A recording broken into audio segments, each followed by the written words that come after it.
தமிழகத்தில் பாஜக மோசமான தோல்வி அறிக்கை கேட்கும் டெல்லி மேலிடம். நயினார் மாற்றமா? மீண்டும் அண்ணாமலை தலைவர். தமிழக சட்டசபை தேர்தலில் அதிமுக கூட்டணியில் பாரதிய ஜனதா 27 இடங்களில் போட்டியிட்டது. பிரதமர் நரேந்திர மோடி மற்றும் மத்திய அமைச்சர்கள் பலர் பலமுறை வந்து பிரச்சாரம் செய்தார்கள். ஆனால் வெறும் ஒரு தொகுதியில் மட்டுமே பாஜக வென்றது.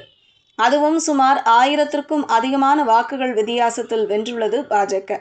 26 தொகுதிகளில் தோற்றதால் மோசமான தோல்வி குறித்து ஆராய அக்கட்சியின் தேசிய தலைமை அறிக்கை கேட்டிருக்கிறது. இந்த தேர்தலில் பாஜக மாநில தலைவர் நயினார் நாகேந்திரன், தமிழிசை சவுந்தரராஜன், வானதி ஸ்ரீனிவாசன், மத்திய அமைச்சர் எல் முருகன் உட்பட பல்வேறு முக்கிய தலைவர்கள் போட்டியிட்டனர். அண்ணாமலை மட்டும் போட்டியிடவில்லை. பாஜகவிற்கு ஆதரவாக பிரதமர் நரேந்திர மோடி மற்றும் மத்திய அமைச்சர்கள் நிர்மலா சீதாராமன், பியூஷ் கோயல், ஆந்திர முதல்வர் சந்திரபாபு நாயுடு, மகாராஷ்டிரா முதல்வர் தேவேந்திர பட்னாவிஸ் உள்பட பல்வேறு முக்கிய தலைவர்கள் தமிழகத்தில் முகாமிட்டு தீவிர பிரச்சாரம் மேற்கொண்டனர். ஆனால் தேர்தல் முடிவுகள் வந்தபோது ஒரு இடத்தில் மட்டும் பாஜக வெற்றி பெற்றது. ஊட்டி தொகுதியை தவிர பாஜக எங்குமே வெல்லவில்லை. மற்ற 26 இடங்களில் மோசமான தோல்வியை தழுவியது. தாமரை சின்னத்தில் போட்டியிட்ட கூட்டணி கட்சியினரும் தோல்வியை தழுவினர்.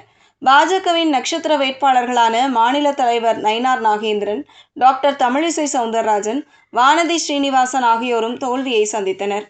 இது பாஜக டெல்லி மேலிடத்தையே ஆடி போக வைத்துள்ளது. இந்த நிலையில் கட்சியின் அடுத்த கட்ட நடவடிக்கையை பாரதிய ஜனதா தேசிய தலைமை தொடங்கியுள்ளது.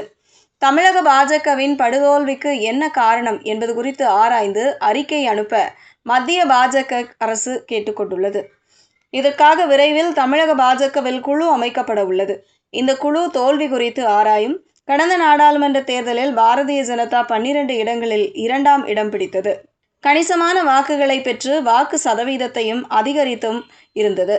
ஆனால் தற்போது நடந்த சட்டசபை தேர்தலில் பாஜக பெருவாரியான வாக்குகளை இழந்துள்ளது குறித்து குழு ஆராய இருக்கிறது. இதற்கிடையே தமிழக பாரதிய ஜனதா கட்சியின் மாநில தலைவர் நயினார் நாகேந்திரன் மாற்றப்படலாம் என்ற தகவலும் வெளியாகியுள்ளது.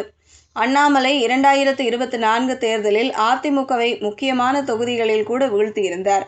பாஜக வெற்றி பெற முடியாவிட்டாலும் 8% மேல் வாக்குகளை பெற்றிருந்தது. ஆனால் இப்போது பாஜக மோசமாக தோற்றுள்ளது. இளைஞர்களை கவரும் வகையில் அண்ணாமலை இருப்பதால் அவரை பாஜக மாநில தலைவராக மீண்டும் நியமிக்க வேண்டும் என்று அவரது ஆதரவாளர்கள் கோரிக்கை வைத்து வருகிறார்கள். இதனிடையே பாஜக நிர்வாகிகள் கூறும்போது, எல்லா கட்சியிலும் இது நடக்கிற ஒன்றுதான். தோல்வி என்று வரும்போது அது பற்றி ஆராயப்படும். பாஜகவின் அடுத்த கட்ட வளர்ச்சிக்கு ஆய்வு அவசியம்தான் என்கிறார்கள்.